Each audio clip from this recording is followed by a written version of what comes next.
అంటే సత్కార్యముల కొరకు, దానముల కొరకు, ఇతరులకు వినియోగించుట కొరకు, ఇతరులకు ఉపయోగించుట కొరకు సంపాదిస్తున్నాం.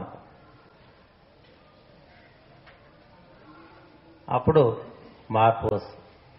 డబ్బు సంపాదించడంలో తప్పు లేదు, దాన్ని వాడుకోవడంలో ఉంటాయి తప్పు ఒప్పు కూడా ఏం లేదు. అది మనని బంధించేటువంటి పద్ధతి ఒకటి ఉంటుంది, మనం దాన్ని వినియోగించేటువంటి పద్ధతి ఇంకోటి ఉంటుంది. ఇతరులకు వినియోగించేటువంటి పద్ధతుల్లో మన దగ్గర చేరుతూ ఉందనుకోండి, మాస్టర్ గారు ఏం చెప్పారంటే, ఈ భూమి సంపద అంతా కూడా నీ చేతికి అందిస్తారు అని. ఎప్పుడు ఇతరులకు వాడుతూ ఉంటే అందుకని కొంతమంది దగ్గర ఎక్కువ వస్తూ ఉంటుంది. వినియోగించే వాళ్ళకి ఎక్కువ వచ్చినప్పుడు వాళ్ళ వల్ల అవి వినియోగింపబడి సత్కార్యములకు వారు బంధింపబడక ఉంటారు. వినియోగం చేతగాని వాళ్ళకి ఆ డబ్బు వల్ల రకరకములైనటువంటి ఇబ్బందులు వచ్చేస్తాయి. ఎన్ని ఇబ్బందులు వచ్చేస్తాయంటే, తండ్రికి కొడుకేం కాడు, కొడుకుకి తండ్రి ఏం కాడు, తల్లికి కొడుకేం కాదు, కొడుకుకు తల్లి ఏమీ కాదు, డబ్బే ముఖ్యం. అన్నదమ్ములకి ఒకళ్ళకొకళ్ళు ఏమీ కారు, డబ్బే ముఖ్యం. డబ్బుల కోసం మొత్తం జీవితానంతా కూడా బజారు పాలు చేసుకుంటూ ఉంటారు. ఎందుకంటే వినియోగం తెలియక, సంపద యొక్క వినియోగం తెలియని వాళ్ళు ఆ సంపదతో తాము నాశనం చేసుకుంటూ ఉంటారు. సంపద యొక్క వినియోగం తెలిసినటువంటి వాళ్ళు ప్రపంచానికి ఆ సంపదను పంచుతూ ఉంటారు. ఎక్కడి నుంచి వస్తుంది, ఇట్లా చేస్తున్నారు వీళ్ళు అనిపిస్తుంటుంది. చూడకపోతే ఏమీ లేదు. ఈ గురు పూజలు ఎట్లా నిర్వర్తింపబడుతూ ఉంటాయండి అంటే,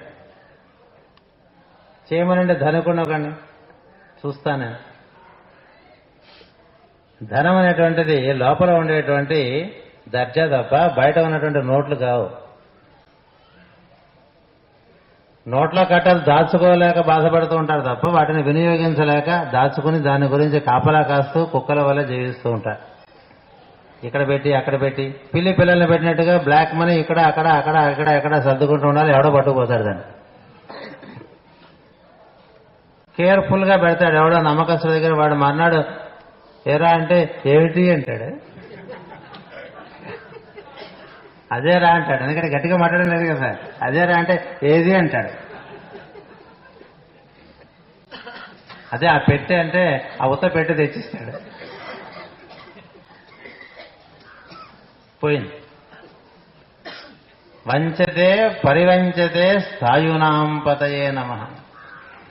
వంచేవాడు బావులాంటి వాడు ఉంటాడు, వాడిని వంచిస్తూ ఉంటాడు. మనం వంచి సంపాదించింది మన దగ్గర నుంచి వంచి ఇంకోటి పట్టుకుపోతూ ఉంటాడు. ఎవరు కాకపోతే ఇంకోటి వస్తాడు. ఏమిటంటే పన్ను బాధ అంటాడు. ఏం పన్ను? విజ్డమ్ టూత్ కాదు, ఆదాయం పన్ను.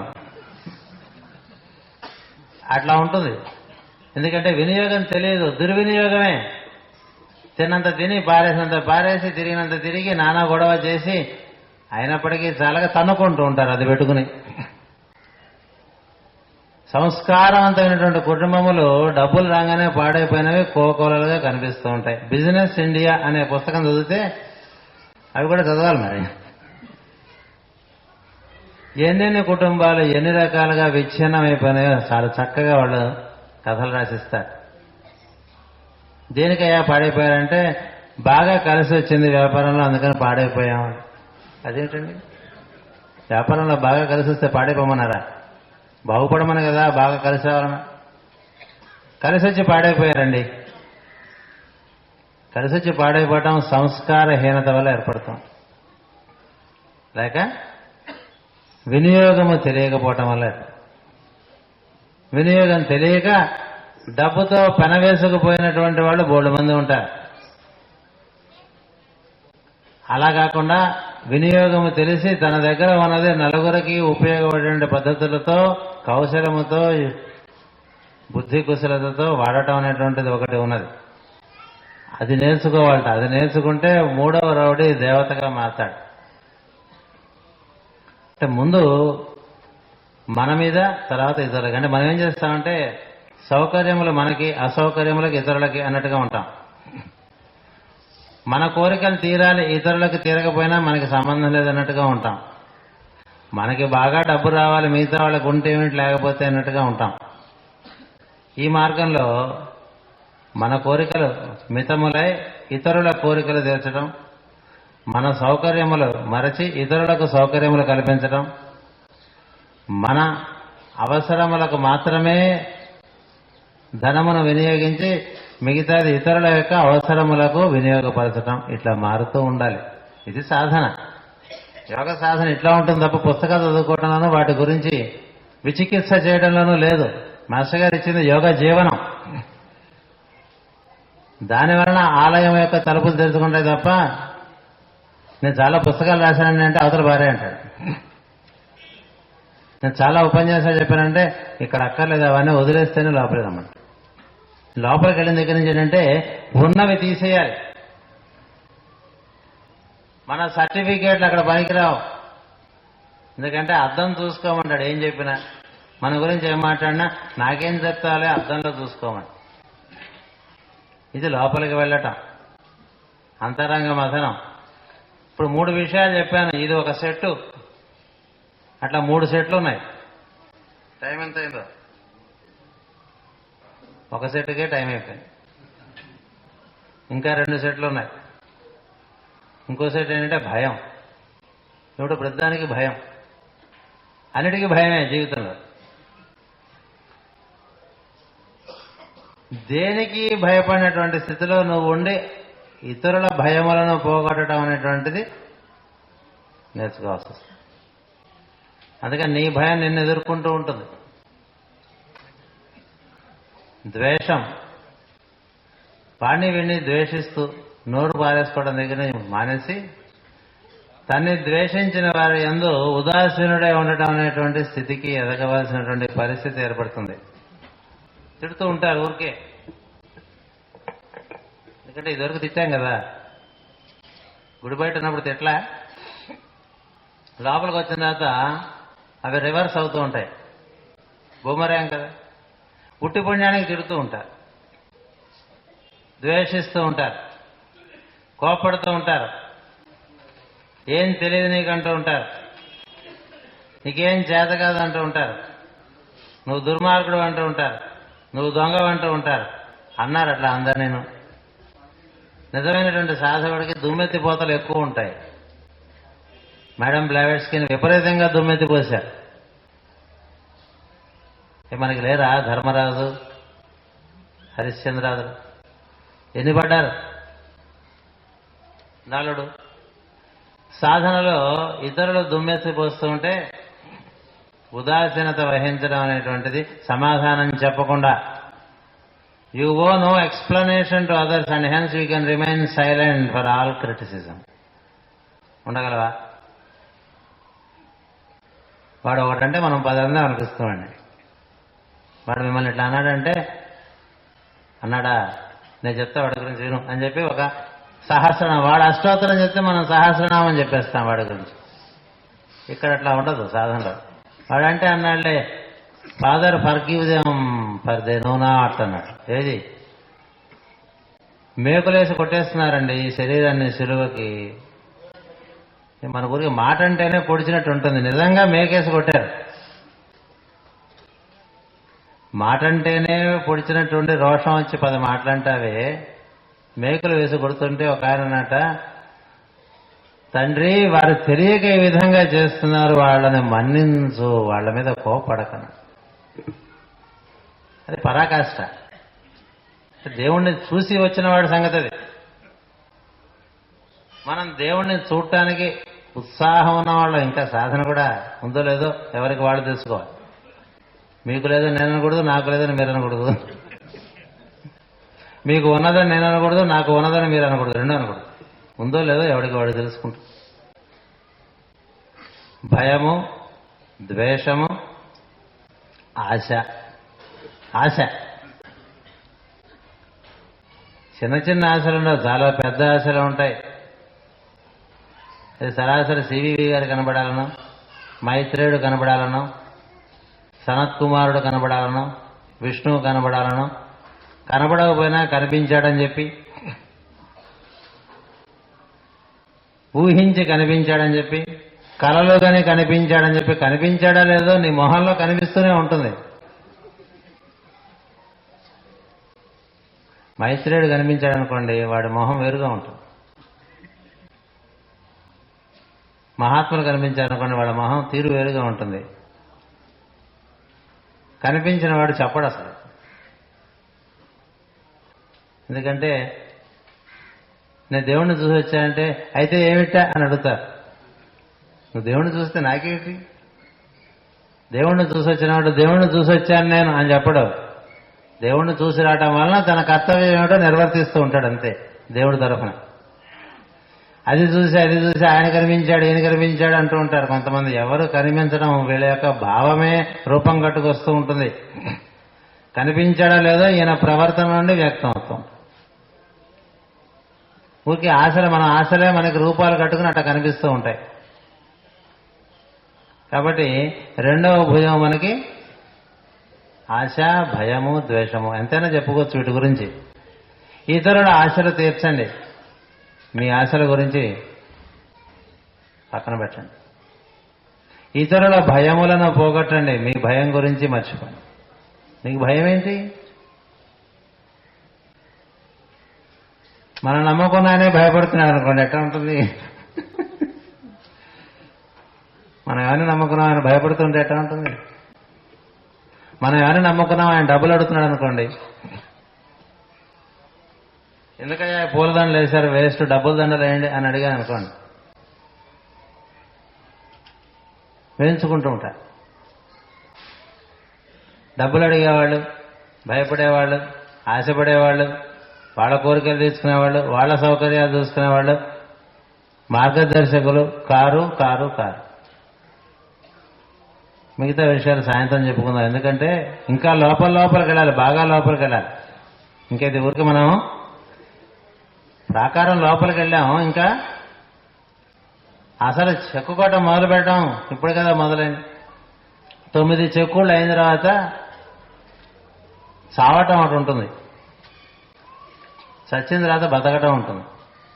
చచ్చి బతికిన వాడు ధన్యుడు. అంటే రెండవసారి బతికిన వాడు అంటారే ద్విజుడు అంటారు. ఒకసారి బతకటం తల్లి కడుపులోంచి బతికామండి, పుట్టామండి, మళ్ళీ పుట్టాలండి.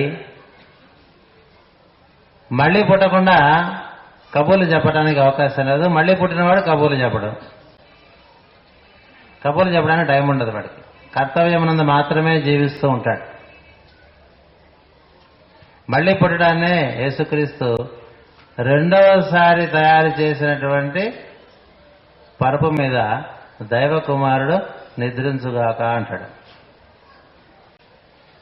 The son of God lies upon the bed twice made. రెండోసారి పుట్టాలి. ఏదో ఒకసారి పుట్టాం, మనకు తెలుసో తెలియకో. ఈ రెండవ పుట్టక మనకు తెలిసి పుడతాం. మనం ఎట్టా పుట్టామో మనకు తెలియదుగా. తెలుసా? తెలిస్తే చెప్పండి నాకు, వింటా. మనం పుట్టినప్పుడు మనకు తెలియదు కదా, అందుకని మళ్ళీ పుట్టు తెలుస్తుంది. రెండవ పుట్టుకకు ఇవి మాత్రమే మార్గము, మరి ఒక మార్గము లేదు లేదు లేదు. ఎందుకంటే ఋషులు దర్శించి సాధించి ఆచరించి ఇతరుల చేత ఆచరింప చేయబడుతున్నటువంటి కార్యక్రమం ఇది. అది ఎంఎన్ గారి కార్యక్రమం. నిప్పుతో మనకి ఎంత పెద్ద ఇనుప బండనైనా సరే నిప్పుతో కాల్చి మౌల్డ్ చేయవచ్చు. మనకు కావాల్సిన పద్ధతిలో మంచి విగ్రహంగా తయారు చేయొచ్చు. ఎంత బండరాతినైనా సరే ఉలి సుత్తి పెట్టి చెక్కుకొని చక్కని విగ్రహంగా తయారు చేయొచ్చు. ఎంత గట్టిగా ఉన్నటువంటి వెదురు బొంగునైనా సరే దబ్బలంతో నెమ్మదిగా కెరుగుతూ ఉంటే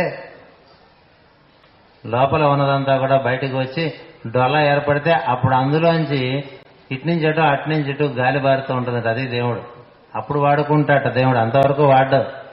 వెదురు బొంగు ఇచ్చి విష్ణువుని ఉదవయ్య అంటే విశ్వాసులు బారేస్తాడు. అదే నీ బొరబొర. వెదురు బొంగుని ఒక వేణువుగా తీర్చిదిద్దుకోవటం అనేటువంటిది ఆధ్యాత్మిక సాధన. బండరాయిని ఒక చక్కటి రాయిగా తయారు చేసుకుని దేవాలయములకు సరిపడా దాన్ని ఒక ఇటుక రాయిగా తయారు చేయటం. బండరాయిని ఇటుక రాయిగా తయారు చేయాలి. స్టోన్ కటింగ్ అన్నమాట ఇది. Stone cutting technology.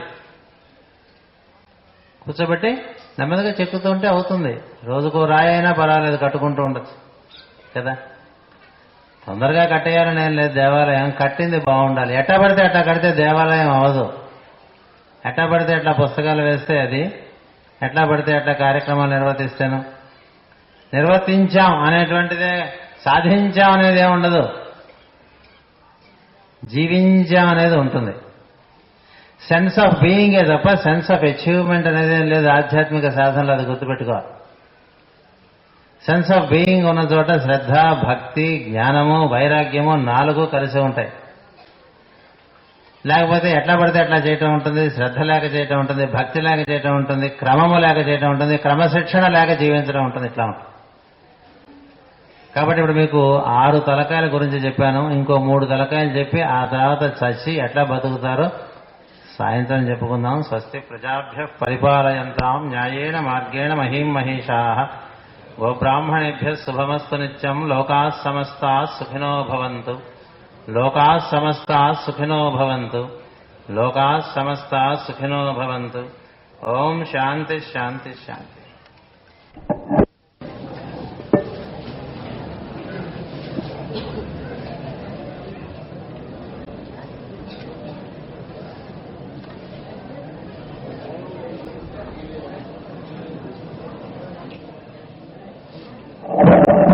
మార్గంలో సాధకుడు తను తాను తయారు చేసుకునేటువంటి ప్రయత్నంలో అంతర్ముఖంగా అంతరంగమునందు జీవించడానికి చేసేటువంటి సాధనలో భాగంగా దేవాలయ ప్రాంగణములో బహిరంగము నుండి అంతరంగంలోకి ప్రవేశించినట్టుగాను, లోపలికి ప్రవేశించినటువంటి వారికి తాము తాము తయారు చేసుకునేటువంటి సాధనములుగా వానికి ఒక ఉలి, ఒక సుత్తి ఇచ్చినట్లుగాను, లేక ఒక వేణువు, ఒక వెదురు బొంగు, దబ్బలం ఇచ్చినట్టుగాను, ఇచ్చిన వేణువు దబ్బలము, ఇచ్చిన సుత్తి ఉలి పట్టుకుని దేవాలయం లోపల ప్రదక్షిణలు చేస్తూ ఉంటే ఆ చేస్తూ ఉన్నటువంటి ప్రదక్షిణలలో తనబోటి వారే కొంతమంది అక్కడ ఒలితో తమ తాము చెక్కుకుంటున్నట్టుగాను, దబ్బలముతో తమ వేణువును తమే తాముగా తయారు చేసుకుంటున్నట్టుగాను గుర్తించి తనకి కూడా స్ఫూర్తి వస్తుందని చెప్పుకోవడం జరిగింది. ఇదే సాధన తీవ్రతరమై మనిషి అంతర్ముఖంగా ప్రయాణం చేస్తున్నప్పుడు తన తోటి వారిని కలుసుకోవటంగా చెప్తారు పెద్దలు. అంతకుముందు తాను వెదురు పొదలలో ఒక వెదురు బొంగు వలె ఉన్నప్పుడు తనతోటి వారు వేరు. ఇప్పుడు ఆలయములలో తాను పెరికి వేసినటువంటి ఒక వెదురు బొంగుగా ఈవలకు రాబడినటువంటి వాడు అనమాట. Is drawn out of his lot. తన వారి నుండి తనను ప్రత్యేకముగా తన యొక్క సాధన ఈవలకు తీసుకొస్తూ ఉంటుంది. ఎందుకంటే తన వారు అనుకున్నటువంటి వారి యొక్క అవగాహన ఇంకా పరిపూర్ణముగా ఉండదు. బంధువులు వేరు, ఆత్మబంధువులు వేరు. బంధమునకు ఎక్కువ హక్కులు ఎక్కువ కోరుతూ ఉంటారు. ఆత్మబంధువులు ఒకరితో ఒకరు బాధ్యతలు పంచుకుంటూ ఉంటారు. తెలిసిన విషయమే కదా. బంధువు అంటే కొంచెం భయపడాల్సి వస్తుంది ఆధ్యాత్మిక సాధన. కోపతాపాలు, హక్కులు, ఈర్ష్యలు ఇటువంటివన్నీ చూపిస్తూ ఉంటారు. అవి వాళ్ళ హక్కులుగా భావం చేస్తుంటారు. హక్కు ఉన్నట్టుగా భావిస్తారు. తన సొంత మనిషి కాబట్టి తన ఇష్టం వచ్చినట్టు ప్రవర్తించవచ్చని. హక్కుల నుండి బాధ్యతల్లోకి వచ్చినటువంటి వాడు బాధ్యతతో పనిచేస్తున్నటువంటి వారితో సహవాసం చేసినప్పుడు తనవారు అనేటువంటి వారు మారుతారు. అంతకుముందు తనవారు పీకు తినేవారుగా ఉంటారు. ఇప్పుడు తనవారు ఒకరికొకరు ఇచ్చిపుచ్చుకునేవారుగా ఉంటారు. బంధుత్వంలో ఈ హక్కుల బాధ వలన కొంచెం ముళ్ళు ఎక్కువగా ఉంటాయి. ముళ్ళు అంటే ముడికి ప్లూరల్ బహువచనం, లేక ముళ్ళకి ఎక్కువగా బాగా దీనికి ఎక్కువ అప్రాప్రియేట్ ముళ్ళు అనుకుంటా. పొడుస్తూ ఉంటారు, మాటలతో పొడుస్తూ ఉంటారు, చేతలతో పొడుస్తూ ఉంటారు, మౌనంగా పొడుస్తూ ఉంటారు. మరీ ఎద్దులైతే చుట్టూ ఉండేవాళ్ళు కుమ్ముతూ ఉంటారు కూడా. ఇవన్నీ భరిస్తూ తన సాధన తను చేసుకుంటూ ఉంటాడు. అసలు చుట్టుపక్కలే ఉంటాయి మనకి సాధన ఇచ్చేటువంటి సమస్త వస్తుజాలము, పరికరములు, మానవులు కూడా. వారి మధ్య వీరికి సాధన జరుగుతూ ఉండాలి. కుటుంబంలోనే ఉంటుంది సాధనకు కావాల్సిన సామగ్రి అంతా. ప్రకృతి ఆ విధంగా మన అక్కడ పడేస్తుంది. వీరందరి మధ్య స్టాండ్ ఫ్రీ వైల్ సరౌండెడ్ అన్నారు Jwalakula Maharshi. Stand free while surrounded. చుట్టూ చేరి పీకు తింటూ ఉంటే నువ్వు సాధన బాగా జరుగుతుందంటారు జ్వాలకులు గారు.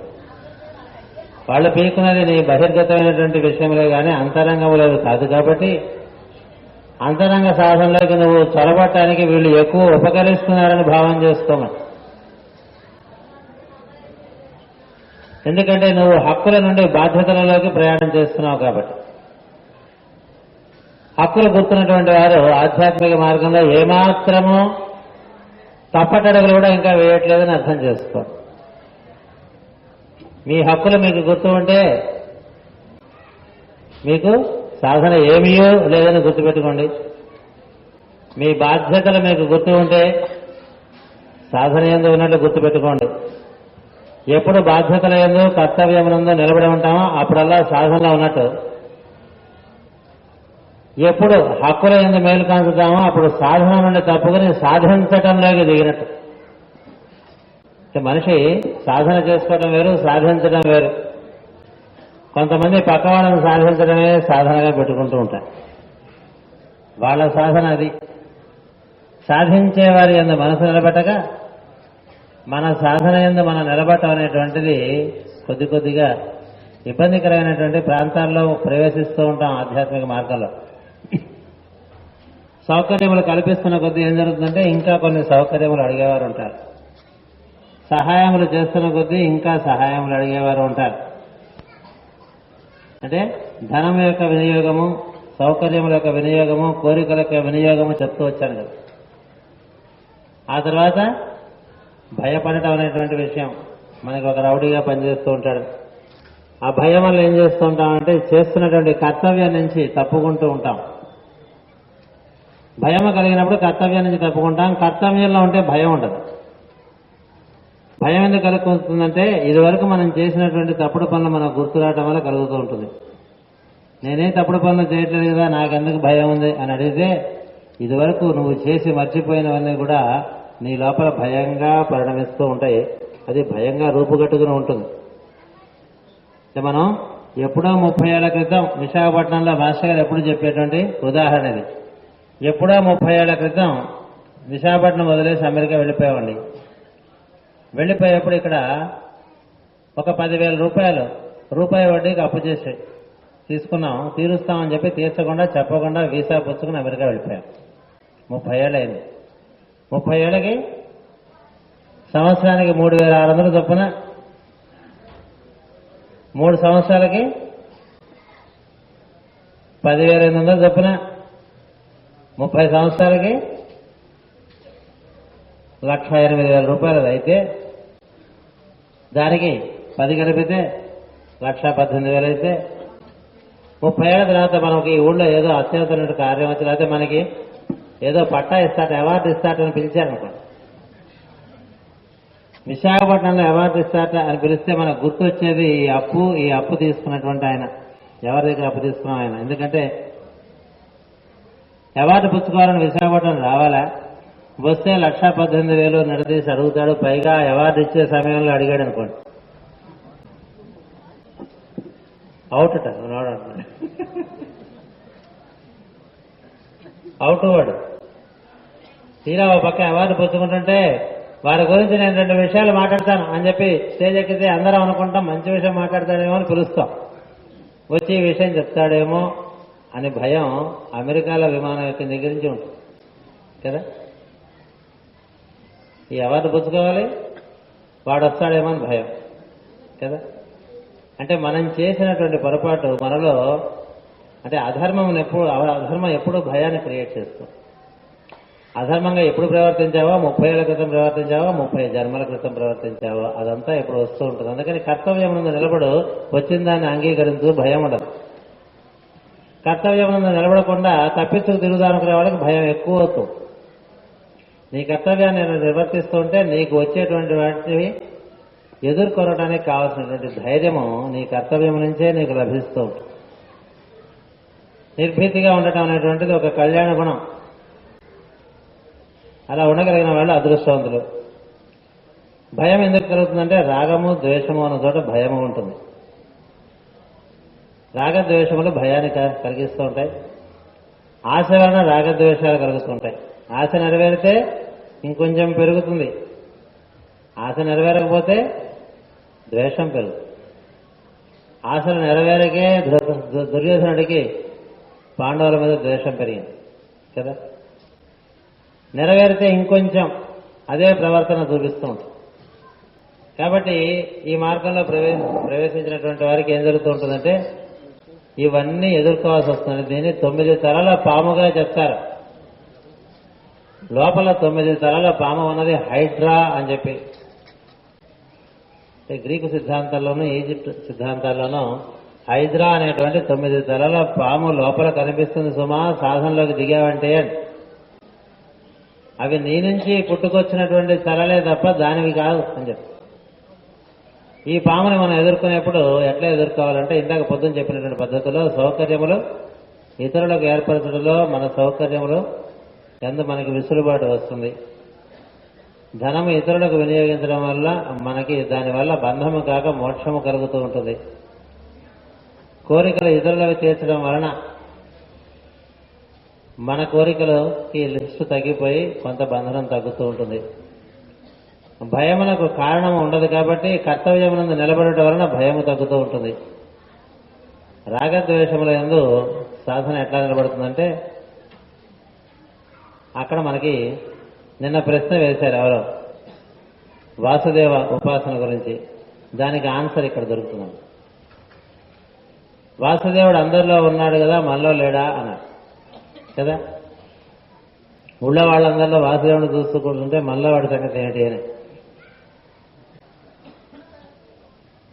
మనలో వాడి సంగతి మనకి తెలియాలంటే ఊళ్ళో వాళ్ళలో చూడాలి.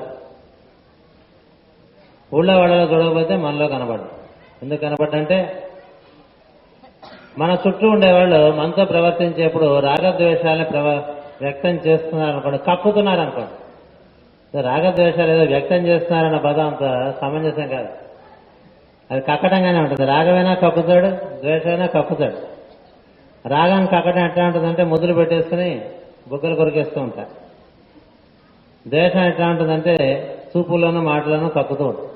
రెండు పక్కల నుంచి కక్కుడే. వాళ్ళు కక్కుతూ ఉంటే, ప్రత్యేకించి ద్వేషం కక్కుతూ ఉంటే మనము ద్వేషము కక్కుతున్నటువంటి ప్రవర్తన ఒకటి ఉన్నది. ఈ ప్రవర్తన వెనకాల ఒక ప్రవర్తకుడు ఉన్నాడు. వాడు ఉండబట్టి కదా వీడు కక్కుతున్నాడు. చైతన్యం అనేటువంటి ఒక స్థితి ద్వేషమును కక్కేవాడిలో ఉంది కదా, రాగమును కక్కేవాడిలో ఉంది కదా, అసూయను కక్కేవాడిలో ఉంది కదా, ఈర్ష కక్కేవాడిలో ఉంది కదా, క్రోధమును కక్కేవాడిలో ఉంది కదా. ఆ ఉన్నవాడిని మనం చూస్తే మనలో ఉన్నవాళ్ళు లేవట, లేకపోతే మనలో కూడా ఉన్నవాళ్ళు. ఎదుటి వారిలో ఉన్నటువంటి క్రోధము వారు వ్యక్తము చేసినప్పుడు మనలోంచి కూడా క్రోధం వ్యక్తం అవుతుంది. ఎందుకు కాకూడదు? అవుతుంది కదా. అది సామాన్యమైనటువంటి విషయం. విశేషమైనటువంటి సన్నివేశం ఏంటంటే ఎదుటి వ్యక్తి క్రోధమునో ద్వేషమునో ఈర్షనో కక్కినప్పుడు మనము ఈ కక్కుతున్న వాడి వెనకాల ఉన్నటువంటి వాసుదేవుని గమనించామనుకోండి. వాసుదేవోపాసన అంటే అది. అందరం హాయిగా ఉన్నప్పుడు వాసుదేవోపాసన ఏమీ అవసరం ఉండదు. వాసుదేవోపాసన ఎప్పుడు కావాలంటే ఊళ్ళో వాళ్ళందరూ, ఇంట్లో వాళ్ళందరూ, తన వారు అనుకున్న వారందరూ తను తిరుగుతున్నప్పుడు బాగా తిరుగుతుంది. అది స్వానుభవం మీద కానీ తెలియదు. బాగా ఇబ్బందుల్లో పడ్డవాడికే వాసుదేవోపాసన ఎక్కువ ఉపయోగం తప్ప చల్లగా గెస్ట్ హౌస్లో కూర్చుని ఏ పని లేకుండా అన్నీ అందుతున్నాయనుకోండి, వాసుదేవ ఉపాసన జరగదు. తన తోటి వారందరూ తను తిడుతూ, తనని గెంటి వేస్తూ, తన గురించి వేరుగా మాట్లాడుకుంటూ, తన గురించి అసభ్యంగా మాట్లాడుతూ పేడకళ్ళు విసురుతూ ఉన్నప్పుడు తెలుస్తుంది వాసుదేవ ఉపాసన. అప్పుడు మౌనంగా ఉండగలిగితే వాసుదేవ ఉపాసన. అప్పుడు తిరిగి విషయం అనుకోండి, మనం కూడా ఇసుక తక్కడ పేడ తక్కడే అంటారు, రెండు రెండే. అట్లా ఉండదు ఆధ్యాత్మిక సాధన నిజంగా చేసుకునేవాడికి. ఎదుటివాడు నిన్ను దూషిస్తూ ఉంటే మౌనంగా ఉంటావు. ఎట్లా మౌనంగా ఉంటావు? దూషణ వింటూ మౌనంగా ఉండలేవు, లోపల టెన్షన్ పెరిగిపోతూ ఉంటుంది. ఎప్పుడో అప్పుడు మొహం పగిలేట్టుగా విసురుదాం అనిపిస్తుంది. ఎప్పుడు ఈ విసురులు ఆగుతాయంటే అవతల అన్యాయంగా అధర్మంగా తనకు వ్యక్తిగతముగా జరిగిన అన్యాయమును ధీరతతో సహించుట అన్నారు మేడం లక్ష్మి. అన్యాయం చేస్తూ ఉంటారు మనవాళ్లే. బయటవాడైతే అని అనుకోవచ్చు, మనవాడే చేస్తాడు. మనవాడి థీరీ ఒకటి ఉంటుంది కదా, ఈ మనవాడి థీరీ మారటానికే ఇవి జరుగుతూ ఉంటాయి సాధనలో. నీవారెవరో పైవారెవరో తెలుసుకోరా బచ్చా అన్నట్టు వాళ్ళు వేస్తూ ఉంటారు ముద్దలు, బాణాలు సంధిస్తూ ఉంటారు. నమస్తే రుద్రమన్యవ ఉతోత ఇషవే నమః చదువుకోండినైనా వేయబోకరానైనా. ఎవరిని? ఆ వేసే వ్యక్తిని వాడి స్వభావం వేస్తుంటే వేయకురా అంటే ఆగదుట. వాళ్ళలోంచి పనిచేసేటువంటి ప్రవర్తన యందు ప్రవర్తకుడిని చూడటం వాసుదేవ ఉపాసన. ప్రవర్తన యందు ప్రవర్తకుని చూడటం వాసుదేవ ఉపాసన. మన అన్నయ్య మన తిడుతున్నాడు అనుకోండి, తిడుతుంటే అన్నయ్యగా చూస్తే బాధ వస్తుంది. అన్నయ్యలోంచి మన తిడుతున్నటువంటి ప్రవర్తన వెనకాల ఉన్నటువంటి ప్రవర్తకుడిని చూసామనుకోండి, అప్పుడు తిరిగి మనం తిట్టాం. అంటే ఏం జరిగింది ఇక్కడ? వాడు తిట్టాడు, నేను తిట్టాడు అనేది సామాన్య విషయం. వాడు తిట్టాడు, నేను పడ్డాను కానీ గుర్తుపెట్టుకున్నాను అనేటువంటిది పరిపక్వ స్థితి లేని పరిస్థితి. వాడు తిట్టాడు, వాసుదేవుని యొక్క లీలగా నేను తీసుకున్నాను అని అన్నప్పుడు మనలో ఎప్పుడో ముందు రోజుల్లో కూడా అది వ్యక్తం కాకుండా అణిగిపోతుంది. అంటే ఏమైంది? ఎదుటి వ్యక్తిలో వాసుదేవుని చూడటం వలన మనలోని వాసుదేవుడు వ్యక్తమవుతాడు. ఎదుటి వ్యక్తిలో వాసుదేవుని చూడనప్పుడు మనలో వాసుదేవుడు వ్యక్తం కాడు. అందుకని ఎదుటి వ్యక్తిలో వాసుదేవుని చూడటం వలన మన యందు ఉన్నటువంటి రాగద్వేషములు, కామక్రోధములు, ఈర్ష్య, అసూయలు ఇవి తల ఎత్తకుండా ఉంటాయి. లేకపోతే ఎప్పుడో అప్పుడు తల ఎత్తుతాయి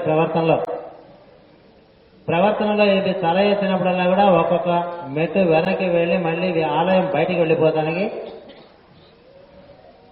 సన్నివేశాలు చిత్రీకరింపబడతాయి. కాబట్టి సాధకుడు దూషణ భూషణాదులను సమానంగా తీసుకోవడం అనేటువంటి ఒక స్థితిలోకి ఎదగటానికి వాసుదేవోపాసన ఇచ్చారు.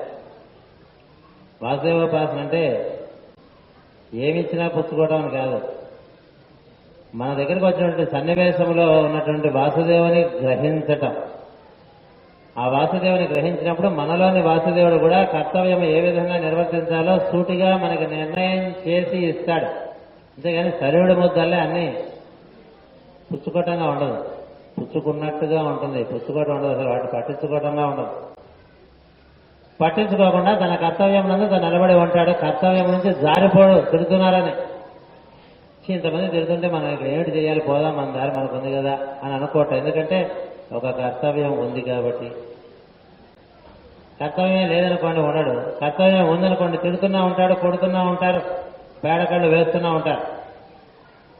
కర్తవ్యం ఉన్న చోట పారిపోవటానికి వెళ్ళేది. అర్జునుడు పారిపోతారంటే తంతానన్నాడు కృష్ణుడు. ఎందుకని? అందరినీ చంపడం కాదు అక్కడ కర్తవ్యము, ధర్మము తరఫున యుద్ధము చేయట కర్తవ్యం. కాబట్టి ధర్మం కోసం రాజ్యం చేయమంటాడు ధర్మరాజు. నీ వాళ్ళ కోసం రాజ్యం చేయడం కాదు, ధర్మం కోసం రాజ్యం చేయి, ప్రజల కోసం రాజ్యం చేయడం రాజు యొక్క ధర్మం. కాబట్టి ధర్మం కోసం రాజ్యాన్ని పరిపాలించు. కర్తవ్యం కోసం నిలబడు, మిగతావి నీకు అనవసరం. పొగిడినప్పుడు కూడా ఇట్లాగే ఉండాలి. పొగిడాం కాబట్టి పొగుడుతున్న చోట సెటిల్ అయిపోకూడదు, తిడుతున్న చోట పారిపోకూడదండి. అది ఎక్కడ సాధ్యమవుతుంది? వాసుదేవుని చూసినప్పుడు సాధ్యమవుతుంది. వాసుదేవుని ఎదుటి వ్యక్తి ప్రవర్తన వెనక ఉన్నటువంటి ప్రవర్తకుడుగా మనం గమనించినట్లయితే మనలోని వాసుదేవుడు వ్యక్తం అవుతాడు. ఎదుటి వ్యక్తి ప్రవర్తనలోని ప్రవర్తకుడిని మనం గుర్తించకపోతే ఎదుటి వ్యక్తి ప్రవర్తనకి సమాధానంగా మన ప్రవర్తన పనిచేస్తూ ఉంటుంది. అంటే వాళ్ళు ఒకటంటే మనం 10 అంటాం, మనం 10 అన్నాం కాబట్టి వాళ్ళు 100 అంటారు, వాళ్ళు 100 అన్నారు కాబట్టి మనం 1000 అంటాం. ఇట్లా ఉంటుందన్నమాట. సినిమాలో చూస్తుంటాం కదా, వాడు ఒక బాణం వేస్తే వీడు 2 వేస్తాడు, వీడు 2 వేసాడు కాబట్టి వాడు 4 వేస్తాడు, వాడు 4 వేసాడు కాబట్టి వీడు 8 వేస్తుంటాడు. ఇట్లా వేసుకోవటాలు లాభం లేదు. అసలు వేసిందలా మింగేసాం అనుకోండి, అట్నుంచి ఒకటి విసిరారు మొహం మీద, మింగేసి కూర్చున్నాడు. ఇంకోటి విసిరారు, మింగేసి కూర్చున్నాడు. ఇంకోటి విసిరారు, మింగేసి కూర్చున్నాడు. సిగ్గులేదు కదా, ఎన్ని వేసినా మింగుతూనే ఉంటాడు అని అనుకుంటారు. అనుకోని అట్లా ఉంటుంది సార్. అటువంటి సాధకులు వారికి అంతరంగమునందు మథనం, అన్ని బాగా ఉంటే మథనం ఏముండదు లోపల. క్షీరసాగర మథనం అన్నా, చల్ల చిలుకుడన్నా, స్వామి మంద్ర గమనం అన్నా, మంద గమనం అన్నా, రకరకాలుగా చెప్తారు. ఇవన్నీ ఎవరికయ్యా అంటే బయట బాగా ఉడుగ్గా ఉంటే లోపలికి వెళ్ళిపోయిన వాడికి విరక్తి కలుగుతుంది. బయట మీద విరక్తి కలిగినంత మాత్రాన కర్తవ్యముల నుంచి విత్డ్రా కాడు. కర్తవ్యములందు నిలబడి వారి యొక్క ప్రవర్తన యందు తన దృష్టి ఉంచగా నత్తకుని భంగి పెక్కుకు మూతలతో ఎవడాడు అనేటువంటి సూక్తిని గుర్తు చేసుకుంటూ ఎన్ని రూపాల్లోనూ వాడే ఆడుతున్నాడులే, కానీ ఎంతసేపు ఆడతాడు. ఎందుకంటే మన కర్మ పరిపాకమైనంత వరకు వాడు అట్లా చేస్తూ ఉంటాడు. ఇదంతా మన కర్మ అనుకోవాలి. ఎందుకంటే మనం తెలుసో తెలియక మనకు గుర్తుని కొంత బోర్డు ఉంది మనకి అకౌంట్ ఓవర్ డ్రాఫ్ట్, అది వస్తూ ఉంటుంది. వచ్చిందల్లా పుచ్చుకోవడం స్వామి నీ దయ, అయినప్పటికీ నా కర్తవ్యం నందు నేను నిలబడి ఉంటాను అని సాధన చేసుకుంటూ ముందుకు వెళ్ళి అట్లా చేస్తే వాసుదేవోపాసన అవుతుంది తప్ప ఏ బాధ లేనప్పుడు, ఏ కష్టము లేనప్పుడు, ఏ భయంకరమైనటువంటి సన్నివేశం లేనప్పుడు వాసుదేవ అనుకుంటే కాదు. సన్నివేశముల రూపమున మనని ఎదుర్కొంటున్నటువంటి భగవంతుని దర్శనం చేయటం అంటే సన్నివేశం వెనకాల ఉన్నటువంటి వాడిని చూస్తే చాలాసార్లు సన్నివేశాలు వాటి యొక్క బిగువు తగ్గిపోతాయి. తగ్గకపోయినా మనకేం కాదు. వాటి బిగువుగా ఉంటే వాళ్ళని బిగిస్తే తప్ప మనకేమీ దానివల్ల మన వరకు రాదు. మన చుట్టూ సుదర్శన చక్రము వాసుదేవుడు తిప్పుతూ ఉంటాడు. అట్లా ముందొచ్చి పడిపోతూ ఉంటాయి అనమాట. ఏమొచ్చినాను మీద పడవు. మీద ఎప్పుడు పడతాయంటే మనం కూడా ఇటు నుంచి మన ప్రవర్తన చూపించినప్పుడు మీద పడుతూ ఉంటాయి. మన ప్రవర్తన చూపించగా మనము వాసుదేవుని యందు నిలిచి ఉన్నట్లయితే ప్రవర్తన చూపకుండా ఉంటాం. చూపకుండా ఉండటం వలన ఎదుటి వ్యక్తి కక్కుతున్నవన్నీ కూడా మన మీద పడకుండా అట్లా ముందు గుమ్మంలో పడిపోతాయి. ఇట్లా కొన్నాళ్ళు పడుతూ ఉంటాయి. ఈ పడుతున్నప్పుడు వీరిలో జరిగేటువంటి సాధన ఏంటంటే లోపలికి చూడటం అనేటువంటిది ఒకటి వచ్చింది కదా. ఎదుటి వ్యక్తిలో వాసుదేవుని చూస్తుంటే ప్రవర్తనను దాటి వాడిలో ఉన్నటువంటి చైతన్యాన్ని చూస్తున్నాడు. చైతన్యపు తీరుతెన్నులను చూస్తున్నాడు. తనలో కూడా లోపలికి వెళ్ళటానికి దానివల్ల అవకాశం ఏర్పడుతుంది. అప్పుడు ఈ పాడి పంట కలిగినటువంటి పల్లపు ప్రదేశముల నుంచి నెమ్మదిగా లోయలలోకి వెళ్ళిపోతూ ఉంటాట. ఆయన లోయల్లోకి వెళ్తున్నాడండి, అక్కడి నుంచి గుహల్లోకి వెళ్తాటండి అని చెప్పి. ఈ లోయల్లోకి వెళ్ళటం, గుహల్లోకి వెళ్ళటం అంటే ఏంటంటే బహిర్గతమైనటువంటి వ్యాపారము నుండి అంతర్గతమైనటువంటి వ్యాపారములోకి ఎక్కువగా చొచ్చుకుని వెళ్తూ ఉంటాడు. కారణం ఏంటంటే రుచి కనిపిస్తూ ఉంటుంది కాబట్టి. ఈ చేసుకునేదంతా కూడా బయట ప్రపంచంలో వాళ్ళకి చాలా త్యాగం చేస్తున్నాడు అనిపిస్తుంది. త్యాగం ఏం లేదు, వీడికి రుచి అయింది వీడు చేసుకుంటున్నాడు అంతే. చాలా సేవ చేస్తున్నాడు అనిపిస్తుంది. సేవ ఏం లేదు, వీడు రుచి కాబట్టి చేసుకుంటున్నాడు అంతే. వీడికి రుచి కాబట్టి చేసుకుంటున్నాడు తప్ప అది త్యాగమై కూర్చుంది, అది సేవ అయి కూర్చుంది. అట్లా చేసేటువంటి సేవా త్యాగము శాశ్వతంగా నిలిచిపోతాయి. వేరే కోరికలు పెట్టుకుని చేసేటువంటి త్యాగము మరొక రకంగా మనతో పాటు అది కూడా హరి. ఈ పద్ధతిలో లోపలికి వెళ్తూ ఉంటే నెమ్మదిగా ఏమొస్తూ ఉంటుంది, బయట పిచ్చివాడు అయిపోతున్నాడు అనిపిస్తుంది. ఎందుకంటే బయట ప్రపంచానికి తక్కువ అవసరమైనంత వరకే బయట ప్రపంచంతో ప్రవర్తిస్తూ ఉంటాడు. ఎక్కువ అంతరంగమునందు జీవిస్తూ ఉంటాడు. అంతరంగమునందు జీవిస్తూ బహిరంగమునకు అవసరాన్ని బట్టి వ్యక్తం అవుతుంటాడు. వాక్కు రూపంలో కానీ చేష్టల రూపంలో కానీ. మూల సూత్రం ఒకటే, ఏ పని చేయాలన్నా ఏ మాట మాట్లాడాలన్నా కర్తవ్యము. తన కర్తవ్యం తనే నడిపిస్తూ ఉంటుంది. కర్తవ్యం ఎప్పుడూ నీ గుమ్మం దగ్గరికి వచ్చి నిన్ను తట్టుతూనే ఉంటుంది. కర్తవ్యం నందు మాత్రమే మేల్కాంచి ఇతరములైనటువంటి విషయములందు మేల్కాంచక ఇతరుల యొక్క ఎక్స్పెక్టేషన్స్, ఇతరుల యొక్క రైట్స్ కి రెస్పాండ్ కాకుండా వాళ్ళు రైట్ గా ఫీల్ అయిన దాంట్లో వీడి కర్తవ్యం కనిపిస్తే రెస్పాండ్ అవుతాడు. వాడు రైట్ గా ఫీల్ అయిన దాంట్లో వీడి కర్తవ్యం కనిపిస్తే వాడు గీ పెట్టినా రెస్పాండ్ కాడు. అది మనకు కనిపిస్తూ ఉంటాయి మాస్టర్ గారి యొక్క ప్రవర్తనలో మనం అక్కడ తీసుకోవాలి. అందుకని వాసుదేవ ఉపాసన అది చేసి సిద్ధి పొందిన వారి దగ్గర మాత్రమే ఉండటం వలన సులువు తెలుస్తుంది తప్ప మరో పద్ధతిలో తెలియవు. కాబట్టి నారదుడికి గురువులు ఏం చెప్పారంటే, మేము ఉండగానే ఇది సాధన చేసుకుని సిద్ధి పొందండి. అలాగే మాస్టర్ గారు ఉండగానే ఈ సాధన చేసుకోవడానికి అవకాశాన్ని మనకి ఇచ్చారు. ఇవ్వటం బట్టి ఆయన చూపించినటువంటి సులువులు మనం కనుక పుచ్చుకున్నట్టయితే సిద్ధి సులభం అవుతుంది. అంతకు ముందు జరిగినటువంటి సాధన వేరు, ఆ తర్వాత జరుగుతున్నటువంటి సాధన వేరు. తర్వాత జరుగుతున్న సాధనలో ఈ పాము బాగా చుట్టేస్తూ ఉంటుంది మనని. దానికే భాగవతంలో ఏం చెప్పారంటే, ఒక తిమింగలం చేత చుట్టబడి వేస్తున్నటువంటి ఒక మనిషి ఇంకో తిమింగలం చేత చుట్టబడుతున్నటువంటి మనిషి చేత సహాయం పొందగలడా అన్నది. అవతలవాడున్నాడు, యువతలవాడున్నాడు. వాడికి తిమింగలం చుట్టేసింది, వీడికి తిమింగలం చుట్టేసింది. వాడి చేతులు కాళ్ళు కట్టయిపడ్డాయి, వీడి చేతులు కాళ్ళు కట్టయిపోతాయి. వీళ్ళిద్దరూ ఒకళ్ళకొకళ్ళు వోకల్ గా సింపతి ఎక్స్ప్రెస్ చేసుకోవడం తప్ప ఎవరు తిమింగలము బారి నుంచి రక్షించలేరు కదా. కానీ వాసుదేవోపాసన అనేటువంటి చేసినటువంటి వాడు తిమింగలముచే బంధింపబడినటువంటి వాడు. అంటే ఇతరుల యొక్క ప్రవర్తన యొక్క ప్రభావం అతని మీద పనిచేయదు కాబట్టి బంధింపబడడు. బంధింపబడడు కాబట్టి బలముగా ఉంటాడు. వాడి బలం ఏమిటో ఇతరులకు తెలియదు. ఏమిట్రా వీడికి ఈ బలం, వాడి బలం ఎక్కడుంది, ఎద్దిని ఏదిరా నీ బలం ఎక్కడుందిరా, అసలు నీ బలం ఏమిట్రా అని అడుగుతాడు ప్రహ్లాదుని హిరణ్యకశిపుడు. అట్లాగే చాలా మందికి కొంతమంది సాధకుల యొక్క బలం ఏమిటో తెలియదు. ఏమిటి వాడి బలం అంటే ఏమీ లేదు, ఏమీ లేకపోవటమే బలం.